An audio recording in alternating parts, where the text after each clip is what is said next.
Welcome to No Judgment, Just Judging, webinar training for judges and chief judges. Thank you all for being on the webinar tonight.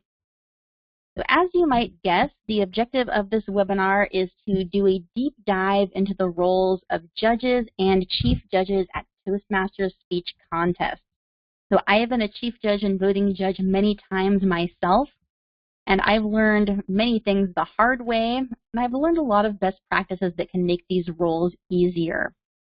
So as I said, I am going to go into pretty deep level of detail, but the recording will be available afterwards for future use.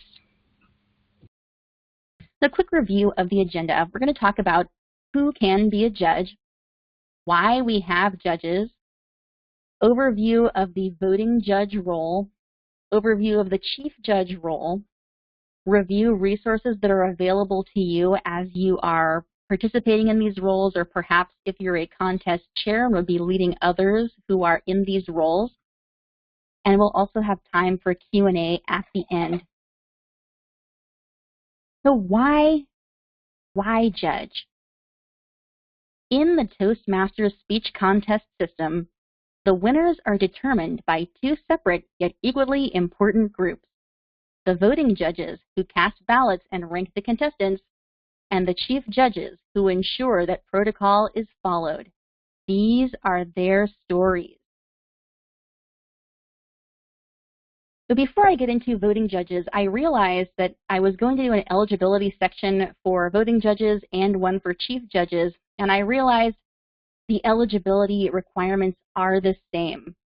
So I'm going to talk about eligibility first before I get into these two separate roles.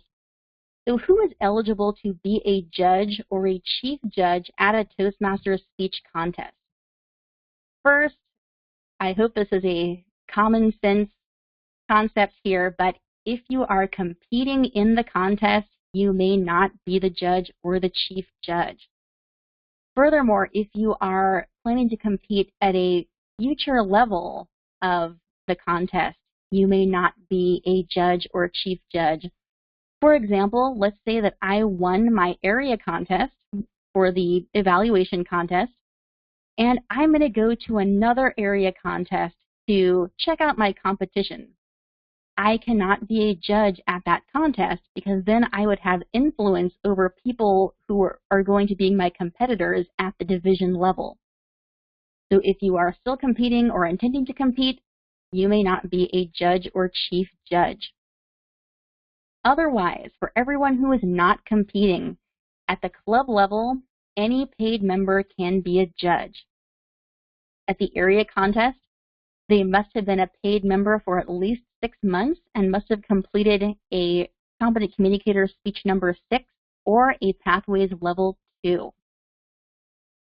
At the division and district contest levels, the judge and chief judge must meet all area level requirements. And here's an extra wrinkle: they must not belong to the same club as any contestant. And that is to avoid conflicts of interest, appearances of conflict of interest, and potential bias on behalf of the judges. So if you are going to be a chief judge at a division or district level contest, here is something you need to watch out for. You need to watch out for people who belong to multiple clubs. And for this example, I am using myself and Kitsy. Both of us belong to 3 separate clubs in 3 separate areas. And one of those clubs, point of order, happens to be the same. That's in area A5. Now let's say that I am competing. I competed in my home club, Stage Speakers. It's in area E1. I win my club contest. I won my area contest. Now I'm going to the Division E contest to compete in the evaluation contest. Now Kitsy also happens to be at that contest. However, she cannot be a judge or the chief judge at that contest because even though the club that we both belong to is in a different area and a different division, that doesn't matter. We still belong to one club together, so that means she cannot be a judge when I am competing, and vice versa. Now, for an extra level of complexity, I am, in this imaginary scenario, I'm only competing in the evaluation contest. So if Kitsy's at the division contest where I'm competing as an evaluator, she could judge the international speech contest, provided that none of the contestants share any of her clubs. So my recommendation to you is, if you are going to be a chief judge at the division level or above, please keep a spreadsheet tracking all of the contestants, what categories they're competing in, what areas they're representing, and all of the clubs they belong to. And that way you can cross-check with potential judges and all the clubs those judges might belong to. Now, as you're checking eligibility, Toastmasters International has provided an eligibility assistant at the main website. I'll have a link to it later in the resources, but you can actually look up, you can look someone up to find out if they are eligible. And it's not a yes or no answer. It's not that smart of a tool, but what it will tell you is this is me, for example, will tell you what clubs the person actively belongs to right now, and if they hold a district office. And you can use that information and analyze it to find out if the person is eligible to be a judge or to be a contestant for that matter. Additionally, when you are a judge at a contest, you must complete a certification of eligibility and code of ethics, where you are giving a written commitment that you meet the eligibility requirements, you will abide by judging protocol, and you will treat contestants fairly. So if it ends up that you have misrepresented any information on this document and people find out about it later, that's going to be on you. So please maintain impartiality as a judge, maintain a high level of ethics and integrity to ensure a positive experience for everyone at the contest. On the subject of impartiality, that is one of the hallmark traits we look for in voting judges. So quickly, how many voting judges do we need? At the club contest, you need at least 5 plus 1 tiebreaker.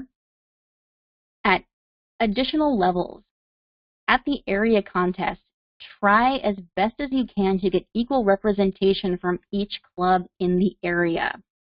So if there are 5 clubs in the area, ideally you want to have one judge from each club plus a tiebreaker from hopefully outside the area. You don't want to be in a situation where you have 5 judges and 3 of them are for the same club. That's not going to be a fair situation for the contestants. Now, similarly, at the division level, you want equal representation from each area. And at the district, you want equal representation from each division. Back to impartiality, the hallmark trait of voting judges, and chief judges for that matter. Judges must actively avoid bias at all times. Your mission as a judge is to judge this speech by this contestant at this contest and disregard all other irrelevant factors. So here are a few common factors that judges need to actively avoid bias when they are judging a contest. First of all, speaking order. People remember things in different ways. Some people are going to remember the first and last speakers the most vividly and may not remember the middle speakers as clearly. And for others, by the time the last couple of speakers are getting up to compete, your memory of the first few has gotten a little bit fuzzy. So out of respect for the contestants, make sure you are actively listening to and focusing on each person. Take notes as you go along if you need to. Fill out your ballot as you go along and make sure you are giving each contestant the focus and attention that they deserve. Affiliation and/or appearance of contestants. You're not judging what club the person belongs to. You're not judging what clothes they're wearing. You're not judging the way they do your hair. You're not judging what religion they follow. Any of these affiliations, that's not relevant to the speech that they're giving at the contest. So please disregard all of these factors. Personal feelings about contestants. Imagine that one of the contestants is your best friend, and another one of the contestants once gave you kind of a harsh evaluation and you're still not totally over it. Well, that's not relevant here, so you gotta let it go. Feelings about the speech content. Maybe you personally dislike or disagree with the speech topic, but you have to be able to set that aside and consider how well the person has constructed and delivered the speech. Past and potential future performance of contestants. You may be thinking, oh, this contestant won last year, so I know they're going to do a great job again this time. Or conversely, this contestant won last year. They should really step aside and give somebody else an opportunity. Whatever they've done in the past, whatever they might do in the future, that doesn't matter now because you are judging them now at this contest. Halo effect can occur when one aspect of a speaker's speech delivery or structure casts a shadow or a halo on the rest of their performance. I mean, for example, you might be thinking, well, this speaker has an accent and the way they pronounce this word is really weird. Well, does that really have any bearing on how they have structured and delivered the speech? So make sure that you are not considering irrelevant factors when you are judging the speech. Speech timing. Judges are specifically instructed not to consider time when you are scoring contestants. We have a special functionary who tracks the time of the speakers, and it is the timer. It's their job to worry about whether the speaker is going over time. As a voting judge, you don't need to worry about that. So if you feel you cannot be impartial in all of these situations, please do everyone a favor and recuse yourself. If you can't be impartial, just don't judge. But I have faith in my fellow Toastmasters, and I feel that the majority of them would be able to judge fairly even in these circumstances. But if you're not judging any of these aspects of the speaker, then what are you judging? For judging parameters are outlined on your ballot. I'm using the evaluation contest ballot to illustrate. And what you'll see is the front, there is a grid showing different objectives that you'll be looking for as the judge with recommended assigned numeric value that would add up to 100, if 100 points possible. And then the names of the contestants go up here and the numbered slots on the top. So you may find this format, on the back, by the way, is additional detail about what the specific objectives are that you are looking for as a judge, and a reminder of the judge's code of ethics, just to remind you to consciously avoid bias and treat all contestants fairly. So this may look familiar to you. We have a numeric kind of score sheet and objectives that we're looking for. This may remind you of a classic Toastmasters evaluation form. For every Toastmasters project we do, there is a specific evaluation form with specific objectives. And a contest ballot is pretty similar to that. Your job is to determine how well each contestant met the objectives and then rank them in the order you believe was most successful. The biggest difference in a contest is you are not giving your feedback directly to the speakers. Your feedback is taken by the ballot counters, aggregated with the other judges, and based on your collective feedback, the winner is determined. So focusing on the scoring sheet, TI has provided us with a numerical scoring system rubric here that you can use or not. The TI is giving us an idea of what objectives we're looking for and what weight these objectives should carry when you are listening to the speaker perform. However, if it helps you, you can go ahead and assign numeric values for each one of these categories for each speaker, and then add them up and get a score at the end.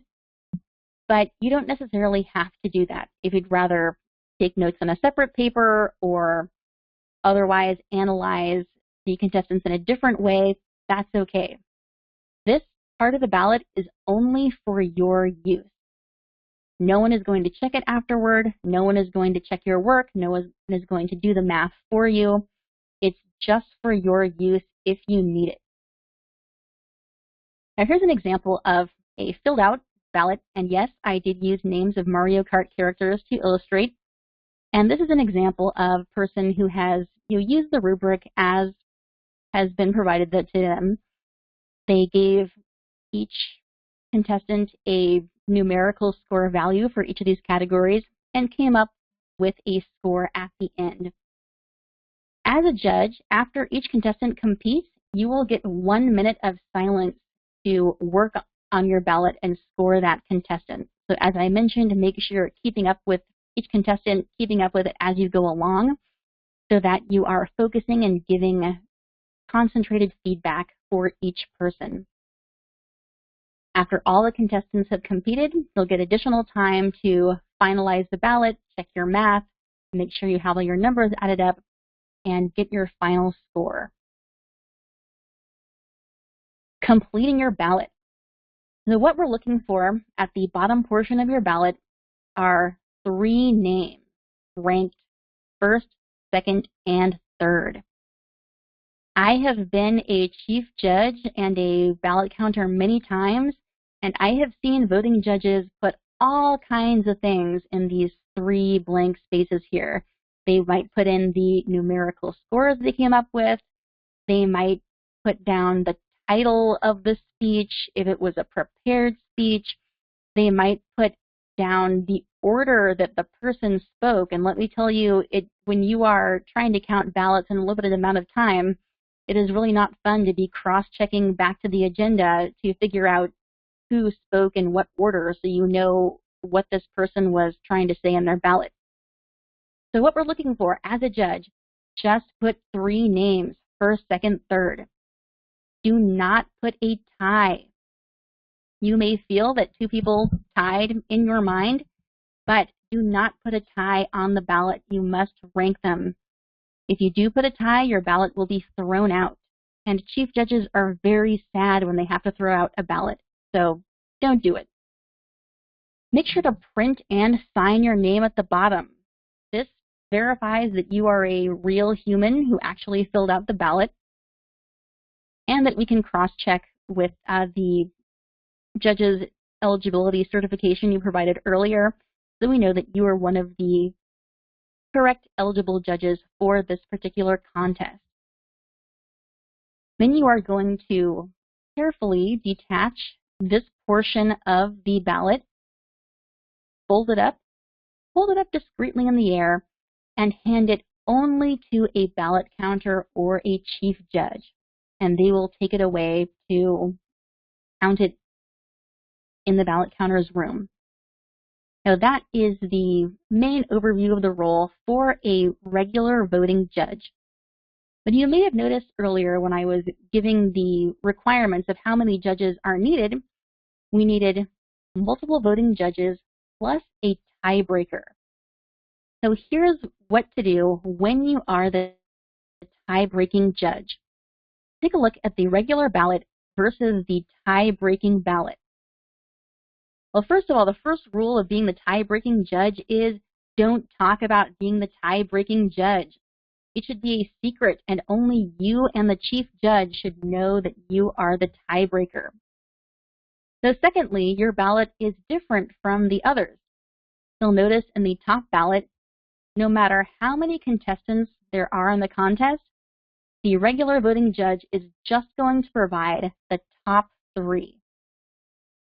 You'll notice that on the bottom ballot, the tiebreaker's ballot, there are 10 blank spaces, up to 10 contestants, because as the tiebreaker, your responsibility is to rank every single contestant, all the way from first place to last place. So in our particular example, there are 6 contestants.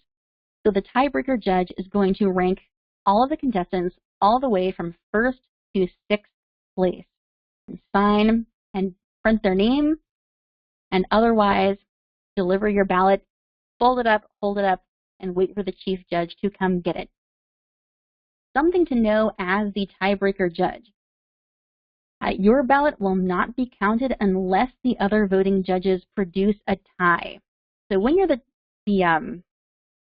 tiebreaker judge, you never really know if your ballot will be used or not. Going back to this example, you may notice that this person came up with the same numerical score for 2 of the contestants. But as a reminder, you cannot put a tie on your ballot, especially when you are the tiebreaker judge. However, you have to make the decision, go back over the scores, decide which category carries more weight. Whatever way you have to decide, you cannot put a tie on your ballot. You must properly rank the contestants. So that is how you carry out the role of the tie-breaking judge. A few pro tips and tricks and best practices for judges that I have learned over the experience of being in many contests. First of all, where should you sit in the room? You want to sit somewhere where you'll have a good view of the speaking area and be able to hear contestants clearly. Ideally, you want to make sure you're not too close to any contestant. That can be challenging sometimes if it's in a small space. And when you're at an area or division or district contest, you don't necessarily know all the contestants. So you might be sitting next to someone and not realize they're a contestant until they get up to compete. But as far as you know, try to avoid being near the contestants. And that's just to avoid awkwardness when you are filling out your ballot. It can be awkward when there's a contestant right next to you. Now, as I mentioned before, as a judge, your job is not to consider time in the rankings. So I recommend sitting where you cannot easily see the timing signals. You may find it a distraction. Next, prepare your ballot ahead of time and it will save you a lot of time and hassle later. So the first thing you should do when you get your ballot is sign and print your name at the bottom right away. That way you don't have to do it later. Then tear or partially tear the bottom portion. Then it's ready to go. When your ballot is finished, you can just finish ripping it off and hand over to the ballot counters. Here's a tip about scoring. So I mentioned before, scoring method number 1 we went over. You're tracking the points awarded and then adding up the totals to get the total score here for each contestant at the bottom. And you may notice that these are pretty large numbers. I personally would need a calculator to figure that out. A tip I learned from a very experienced Toastmaster is to try it the opposite way. Instead of adding up the points you are giving, try subtracting the points that you are deducting, because hopefully those numbers will be a lot smaller. So it's easier to add up these small numbers and then subtract from 100 to get the same score we got from doing the opposite method. Very important information for judges. Handling sensitive information. After you have turned in the bottom section of your ballot, you are left with the top, which may or may not have very detailed, a lot of details on how you scored these contestants. This ballot half should be treated as highly sensitive information for your eyes only, and it must be disposed of responsibly. So do not leave it lying around the room. Do not crumple it up and drop it under your chair. Do not even throw it in a trash can or recycling bin in the contest area. Please take it with you away from the contest venue and securely dispose of it somewhere else. Because believe me, if one of the contestants finds the remnants, the gory details of how you scored them, that's not going to make anyone feel good. So please treat this information as highly sensitive and treat it responsibly. After the contest, maintain your anonymity as a judge. And a good rule of thumb for everybody at a contest, not just judges, it may happen that you do not agree with the ultimate contest result. Please be diplomatic about it and do not badmouth the outcome. If you really feel strongly about it, you can go out for drinks with your friends afterward and vent to them. But while you're still at the contest, just keep it to yourself. Because it is really not helpful to make comments like, "I can't believe so-and-so didn't win. What were the other judges thinking?" Again, that doesn't make anyone feel good, and it also casts a shadow of conflict of interest on the contest proceedings because, as a judge, you made a commitment that you would be fair and impartial. And part of that means abiding by the ultimate results that were found by the panel of judges. But overall, thank you for serving as a voting judge. Before I move on to the Chief Judge section of the webinar, are there any questions about anything I have covered so far? Please type your questions in the chat box, and I'll wait a few seconds to see if any questions come in.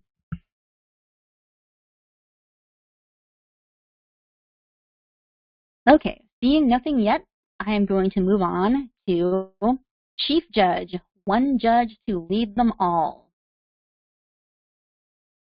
When I first got into contests, I was competing. So that was my perspective on what contests were like. I didn't have a behind-the-scenes view of what it was like for the functionaries. And my perception of the chief judge was that this is the coolest, best, cushiest job in the contest. You just stand up, you wave around the rule book, you make a joke about how boring it is, and then you sit back and enjoy the rest of the contest. Well, the next time contest season came around, I had my chance to be a chief judge myself for the first time. And that was when I learned that the chief judge is the hardest working person at the contest. But I didn't know that because it all happens behind the scenes. But in my opinion, the chief judge is also the most important functionary at the contest. So my analogy of the chief judge is, think of yourself as a swan. When people look at you, you want them to see you as calm, serene, gliding over the water and barely creating a ripple. Because if you do the job properly, people will see you this way, and they won't see that under the water you are paddling frantically to keep everything afloat during the contest. So the role of the chief judge: ensure protocol is followed at all times, ensure that all functionaries understand their roles, supervise and assist collection and counting of ballots, and verify results and deliver to contest chair. So let's break that down. Before the contest, you want to get your paperwork in order. Familiarize yourself with the rule book. I will be the first to admit it's not the most gripping page turner you will ever read, but it is important for you to be familiar with the official rules of the contest as set by Toastmasters International. You don't need to memorize it, but you should make sure you're familiar enough that you know where to look when occurrences come up during the contest and you need to do a quick fact check. Scope out the space. You need a private location separate from the main contest space where you and the ballot counters will tally the ballots. So figure that out ahead of time where you're going to go to count those ballots. Get your paperwork in order. You need a number of forms that you will be giving and collecting from your functionaries. You need those judge eligibility forms. You need to give those to all of your judges and collect them back. You will need ballots for each contest category there is, at least one for each judge. You need at least one tie-breaking ballot per contest category for your tiebreakers. You need time record sheets for your timers. You need ballot counters tally sheets for your counters and for you. You need the rule book, of course, and you need the contest script. District 4 does provide a recommended script, so please ensure that you are using the right one and that everyone else at the contest is also. So know the rules, as I mentioned, get familiar with the contest rulebook, and know your team. Now, if you are a chief judge at your club contest, it's likely that you know everyone you're working with, and probably you recruited them yourself. But if you are at an area, division, or district contest, chances are you don't know everybody who's on your functionary team, by name or by site. So ask the contest chair to give you a list of functionaries ahead of the contest. You may also need help from registration volunteers to confirm who has or hasn't shown up yet at the actual day of the contest. Chief judge is also responsible for briefing functionaries. So coordinate with the contest chair or whoever is the main contact for all functionaries and volunteers. Ask them to show up early. In my experience, the most common reason why Toastmasters contests start and run late is because key contestants and functionaries do not show up on time, and that delays the briefing. Plan at least 15 minutes to brief all your functionaries. You may think it won't take that long, but believe me, people will have questions. People may be showing up at different times, so make sure you at least have that time. You can also brief in stages. Let's say all the timers and ballot counters are in the room already, but you're still waiting on one or two judges. Just go ahead and brief the timers and ballot counters, and you can do the judges when the rest of them get there. And the briefings you're responsible for are the functionaries that you are working with during the contest, who are the voting judges, including the tiebreaker, the timers, and the ballot counters. Now, typically, the contest chair or Toastmaster handles briefing the contestants, which I support because it makes life more efficient for all of you. But make sure that you are on the same page in terms of the information you are giving. So make sure that you're all using the same briefing script. There is one available that I will link in the resources page. That you want to make sure that you're all on the same page regarding the information that you're giving out. Working with the tie-breaking judge. I mentioned before, ideally, the only two people who know the identity of the tie-breaking judge should be the chief judge and the tie-breaking judge themselves. Now, if possible, the tiebreaker should be from outside the population that is competing in this contest. So if it's a club contest, the tiebreaker should be from outside the club. If it's an area contest, tiebreaker should be from outside the area, and so on. Or at least should be someone who doesn't share a club in common with any contestant.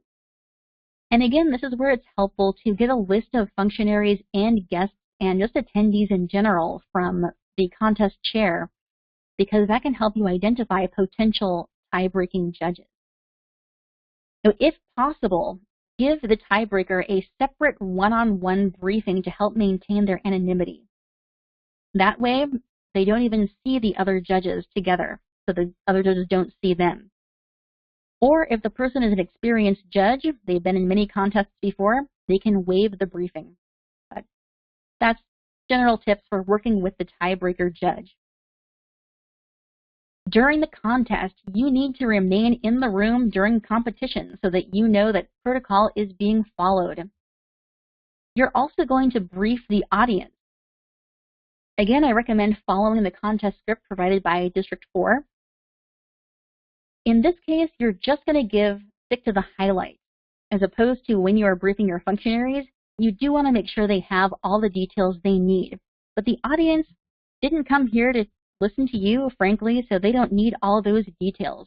So you'll stick to the highlights and follow the script. What you will want to do is introduce the timers. Point out where they are in the room and ask them to quickly demonstrate the timing signal. We'll also introduce the ballot counters. I recommend having them stand up and wave to the audience so that all the judges know who they are and what they look like. So that's all part of your audience briefing. As the contest is underway, keep an eye on the timers, make sure that they are showing signals consistently, and ensure that protocol is followed at all times during the contest. For example, let's say the Toastmaster accidentally forgets about the 1 minute of silence for the judges to work on their ballots. If that happens, please feel empowered to interrupt and say something before the next contestant takes the stage. Similarly, if the audience starts to get restless and talkative during the minute of silence, now ideally the Toastmaster should be the one to remind them to keep quiet, but if that doesn't happen, please feel empowered to speak up. You want to make sure the judges have the best ability to do the best they can to create the fairest possible environment for the contestants. After all contestants have competed, it is time to collect the ballots. And you will work with the ballot counters to walk around the room and pick up all the ballots that the judges are holding up. As the chief judge, you should personally collect the tie-breaking ballot because hopefully only you know who the tie-breaking judge is, and keep it separate from the others.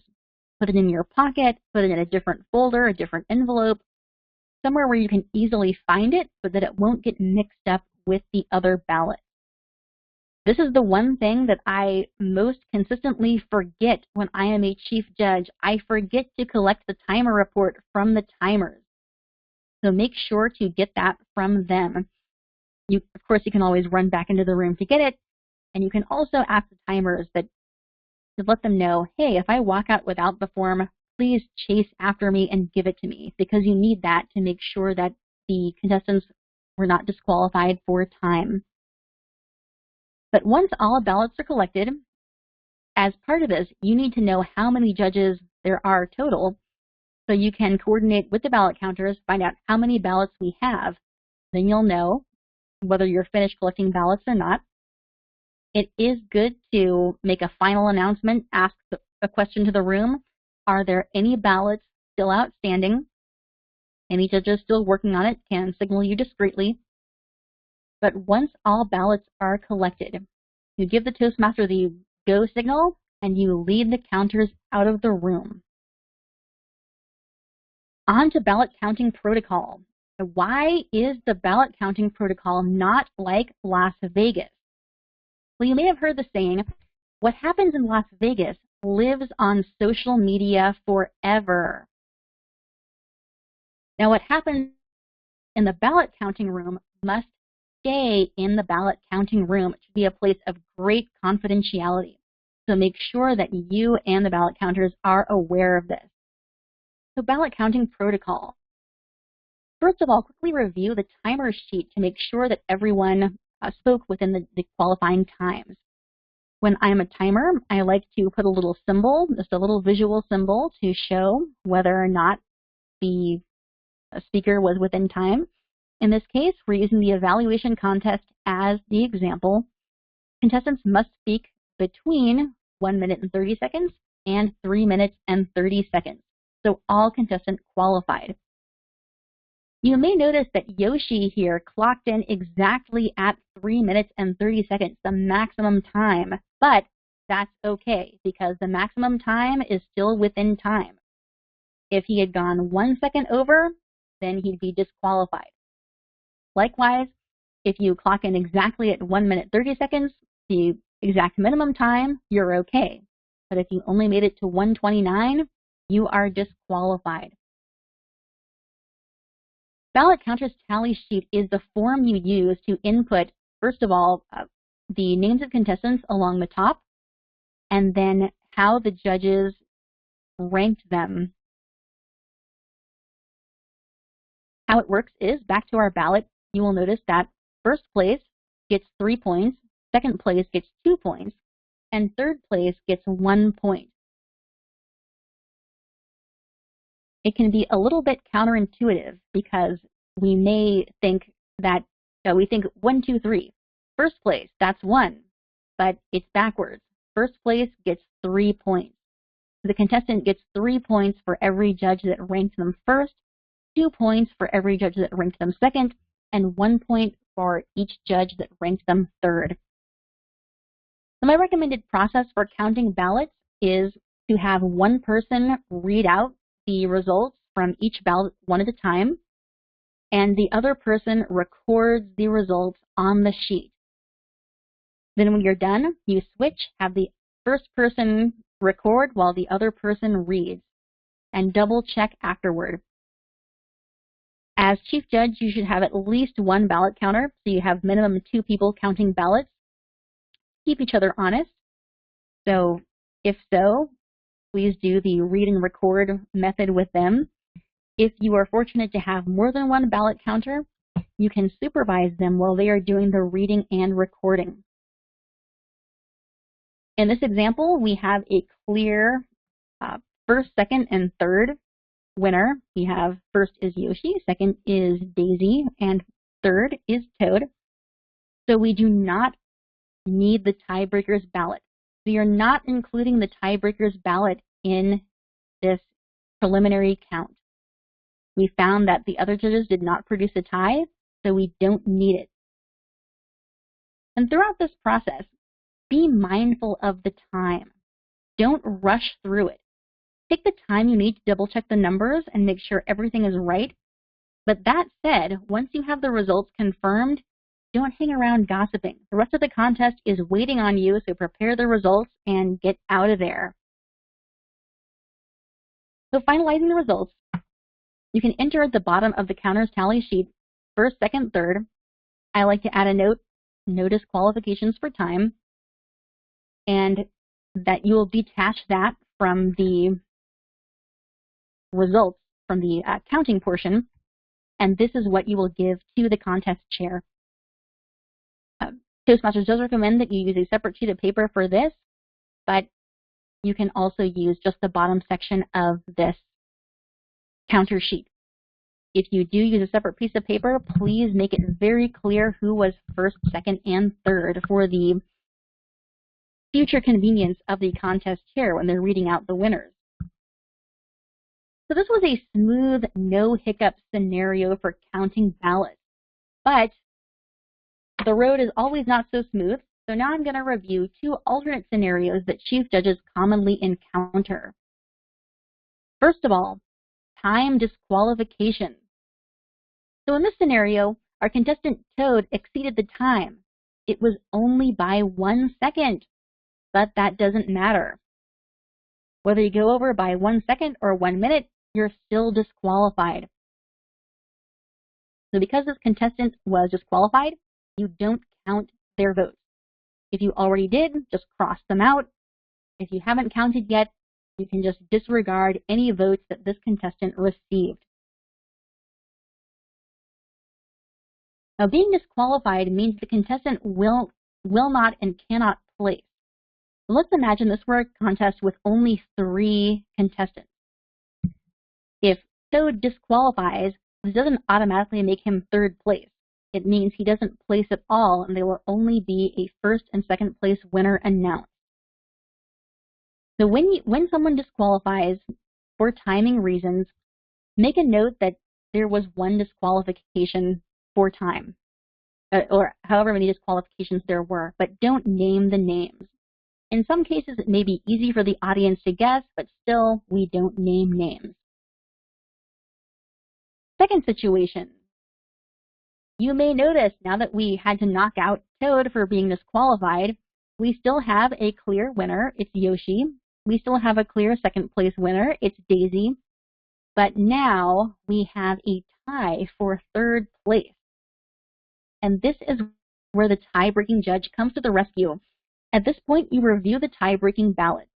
And whichever contestant the tie-breaking judge ranked higher, that contestant wins the tie. So we see that our tie-breaking judge ranked Luigi ahead of Bowser, second place versus sixth place. So that means that Luigi wins the tie and becomes the third place winner. So this is our finalized ballot, our first, second, and third, with note that 1 person disqualified for time, but we're not going to name the names. Next situation. This one is very rare, and I actually have not seen it happen, but it does happen occasionally, so I want to make sure that you know about it. Originality challenge. Prepared speeches, such as the international contest, must be substantively original. If the speaker quotes or directly uses material that they did not create, that can take up no more than 25% of the speech, and the speaker must properly attribute non-original material. So if someone feels that a contestant has plagiarized, what should they do? First of all, only a contestant or a judge may challenge for originality. If they suspect plagiarism, they need to provide some kind of evidence. But in this day and age, most of us are carrying around tiny supercomputers in our pockets all the time and could quickly Google some evidence. So this is rare, but just in case it happens, make sure the judges and contestants know what to do if they need to make a challenge. Work out how they should contact you as the chief judge or the contest chair, who are the two people who have authority in the situation, whether by writing a note in their ballot or by coming up to you in person or however you want to have them contact you. Make sure they have a process. If a challenge is made, the contestant who is challenged has the opportunity to respond and make their case. So if there is a challenge, you need to collect all the judges as discreetly as you can, take them to the separate room, and let the contestant plead their case. The contestant says what they need to say, then they leave the room, and the judges consider what the person has said and then vote whether or not the person should be disqualified. A majority of judges are needed to finalize the decision, but once that decision is made, it is final. I sincerely hope none of you have the situation come up, but I do want to make sure you know about it just in case. After the contest, first of all, even before the contest is over, make sure that whoever announces the results announces them correctly. You may remember a couple of years ago at a high-profile awards show, an award was given to the wrong candidate, and the people who were supposed to jump in and intercede in such a situation rose up and did not, and it caused a lot of drama.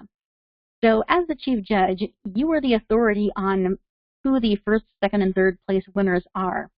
If the Toastmaster reads them out incorrectly, please jump in immediately and correct it for everybody. Results need to be reported to the next level. To work out with the contest chair who is going to do this. As chief judge, please take responsibility for all completed ballots, timer reports, ballot counter sheets, judge eligibility forms. Back to that idea of handling sensitive information. Take it away from the contest. Don't throw it away yet. Hold on to it until the next level contest is complete. So if it's a club contest, wait until the area contest is over. If it's an area contest, wait until the division contest is over, and so on. After that, you can have them securely destroyed. And finally, thank your functionary team. They have been working hard behind the scenes to support you as the chief judge and to support the contest, so make sure to recognize them accordingly. And of course, do it in a discreet way. The contest is over, so you can thank them in person, away from the contest venue, or thank them in some kind of virtual way, one-on-one. At this point, are there any questions? And please go ahead and type in the chat box if you have any questions. I'll pause to see if any show up. But in the meantime, I am going to put up my resources. If you are a contest chair, if you are a contest judge, if you are a contest chief judge, please check out the resources at G4TM. The contest resources page includes briefing scripts, includes contest scripts, includes every form that you would possibly need in your contest, includes a link to the rulebook, additional tutorials from Toastmasters International, and a link to that eligibility tool. Finally, voting judges and chief judges play a critical and vital role in the health and success of a contest. People who take on these roles are making a serious commitment to take their responsibilities seriously and perform to the best of their ability. But those who fully commit will be rewarded with a unique leadership experience while supporting a contest and supporting their Toastmasters community. So if you have the chance to participate in a contest this season, I wish you the best in your future judging endeavors, and I hope to see you at a contest soon.